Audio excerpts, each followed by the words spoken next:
نحلم نموت، لو عاندنا نقدر نفوت. لو بطلنا نحلم نموت، لو عاندنا نقدر نفوت. لو عدينا مرة خلاص، لو ردينا ضاع الخلاص.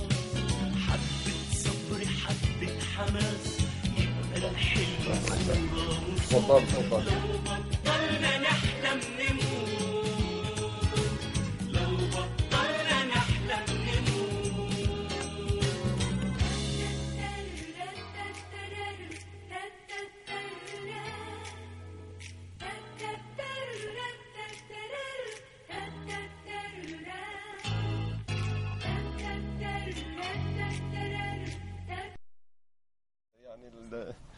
احنا مبسوطين منك خالص عشان انت ايه بتحب مصر، وزي كلنا ما بنحب مصر، صح؟ انت قلت بقى لاصحابك يعملوا زيك كده ولا لا؟ قلت لهم؟ طيب ماشي. انت شفت عشان انت الفكره بتاعتك وماما طبعا وبابا واقفين جنبك في الموضوع دون، خليت المدارس يبداوا يتبرعوا، واختك شيرين كمان عملت كده. خليهم يتبرعوا بالمبلغ اللي احنا شايفينه دون في حب مصر وعشان مشروع قناه السويس الجديد، مش كده؟ مش كده يا حبيبي؟ انا مبسوط منك خالص. لكن كمان مش كده؟ مصر دي ام الدنيا، مش كده يا احمد؟ ماشي يا حبيبي، انا مبسوط منك جدا وربنا يوفقك. هو طبعا الفكره جت الحقيقه امبارح. انا فوجئت ان احمد عرفت ان هو اتبرع بالعيديه بتاعته بتاع عيد الاضحى.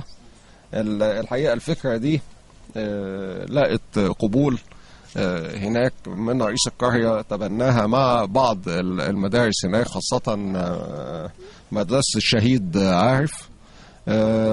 وفعلا بدأوا يجمعوا مبالغ ومن مدارس أخرى برضه، يعني مدارس، لكن هي كانت الأساس مدرسة الشهيد عارف. الفكرة طبعا الحقيقة عجبتنا وفكرة مؤثرة فعلا. هي يمكن المبلغ مش كبير، لكن الفكرة في حد ذاتها طبعا بتبين مدى حب الأطفال هنا حتى في المحافظة وفي مصر طبعا كلها لمصر وانتمائهم لمصر، وعاوزين يشاركوا برضه بأي حاجة ولو بسيطة في مشروع قناة السويس الجديدة.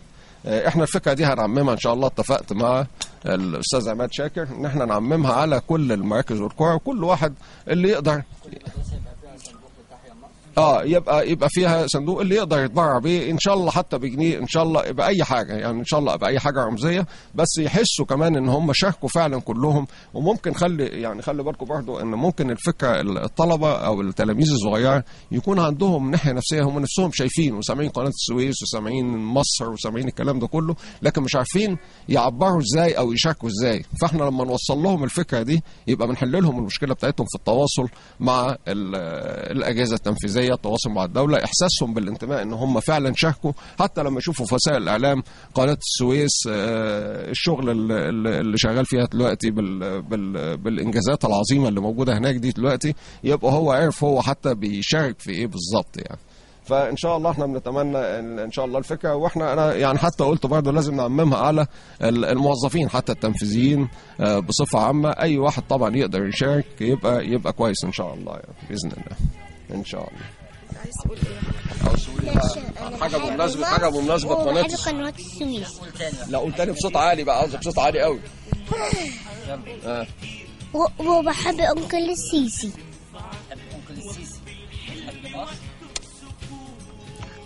قول تاني يا احمد كده. بحب مصر وبحب قناه السويس. ومين تاني؟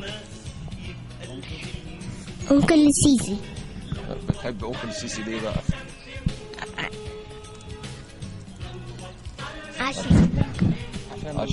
عشان النصر. لا قول كده، قول في الميكروفون عشان النصر. يلا برافو عليك، برافو يا حبيبي، احنا مبسوطين منك جدا.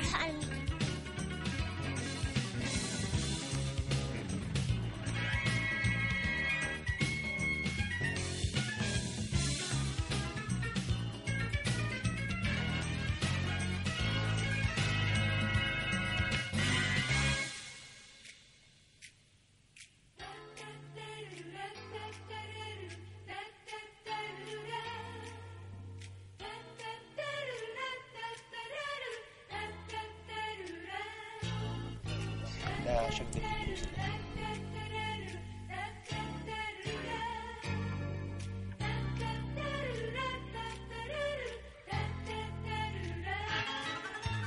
رقصة شهية هي الحياة بالعشقية والمعشقة،